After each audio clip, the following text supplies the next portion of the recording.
Hey guys, I am sorry that the other video cut off abruptly. I was trying to show the video that I was referencing about the vocal cords in that, and it wouldn't let me upload it because then it made our video too long. So I'm having to break it up into two.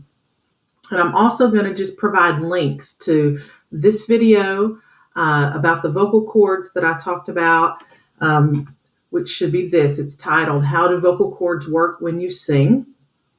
I'm going to put that in Google Classroom, as well as the other video that I'm going to talk about here, how to breathe when singing, inhalation.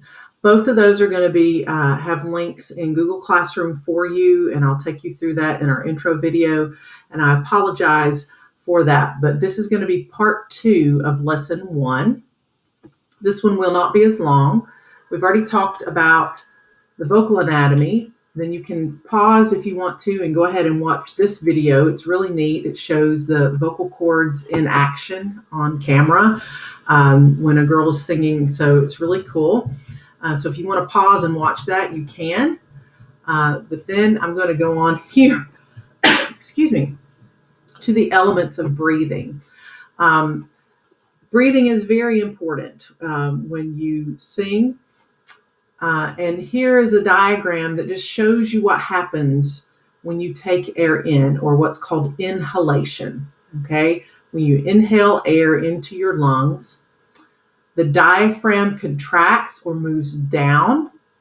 The diaphragm is a muscle in your body, just like other muscles, that help the lungs to get air in. But when you take that breath in, the diaphragm will move down and allow more room for the lungs to expand with air. And your rib cage will expand as the rib muscles contract, and that's a good thing. You want that to happen, and the other video that I'm going to have a link to is going to show you how that works, and she's got a couple of little exercises in there for you to do at home to know and practice inhaling and getting a good air. Here's what happens when you exhale air, or when the air comes back out. The diaphragm will move back up, and then the rib cage gets smaller as the rib muscles relax, as the air goes out of your body. And here is the link if you want to just type that in, or again, I've got the link in Google Classroom. It's how to breathe when singing, inhalation. If you want to pause right now to watch that video, you can. Or you can keep going. I've just got one more slide to talk about, which is why are warm-ups important? Just like when you go to work out at the gym, or if you play a sport as well, normally your coach is going to have you do some stretching and warming up of your body before you guys really get into your practice or playing when you play a game. Same thing goes for your voice. Again, your vocal cords are muscles like others in your body that you need to warm up and kind of stretch, so to speak, before you start singing. And so warm-ups help to prepare your body to sing, because singing takes way more than just the voice, okay? And when you do these warm-ups, I've got videos as well on Google Classroom. I think there are 4 different videos labeled vocal warm-ups that you can go through and you can use at home to help warm up your voice. I would suggest actually that you start using those every day, or at least 5 days a week, to warm your voice up, and it's going to help improve your range, like it says in number 2, and improve your vocal tone. Again, do not get scared if your voice cracks, or if it's a little breathy, or if at first, as you start to get into the higher range, if you've not really sung higher notes before, you can sing high notes. Don't come and tell me you can't sing high notes, because you can. It's just that your voice needs to do some little working out to sort of build up to that. As you start doing these vocal warm-ups each day and each week, I think you're going to start to see and hear a difference. And we're going to have some other assignments starting next week where you guys are going to record yourself singing some small little exercises for me and sending those in on a thing called Flipgrid. And I'm going to go through that next week. But you're going to be sending videos to me.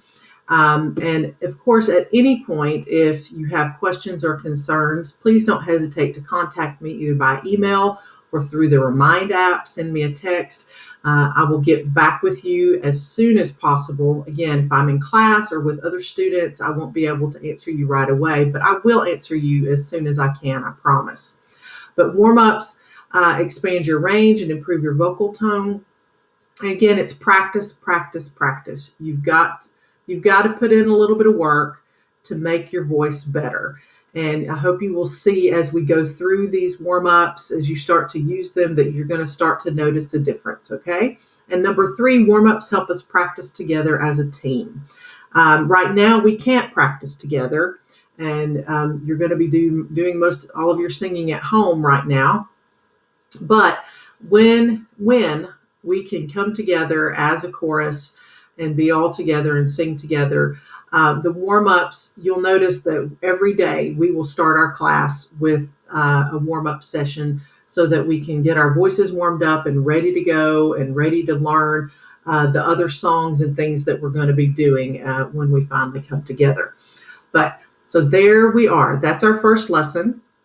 I'm sorry I had to break it into 2 parts. Hopefully I will, as I get used to all of this with the putting these videos online, I will try to make them a little shorter and not quite so long. But what I want you to do this week is go into those vocal warm-ups. And I take you through it.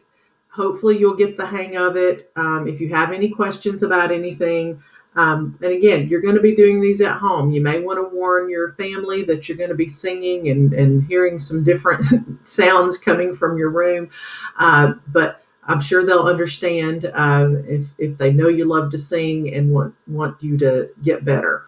But what I want you to do this week is go in and go through each of those warm-ups and start to practice while you're at home. And then next week I'll add a couple of other warm-ups to that, and we'll start talking about ways that you can send videos to me through Flipgrid and get those going. So for right now, guys, I hope you enjoyed the lesson and learned a little something, and go and be doing your warm-ups. See you next week.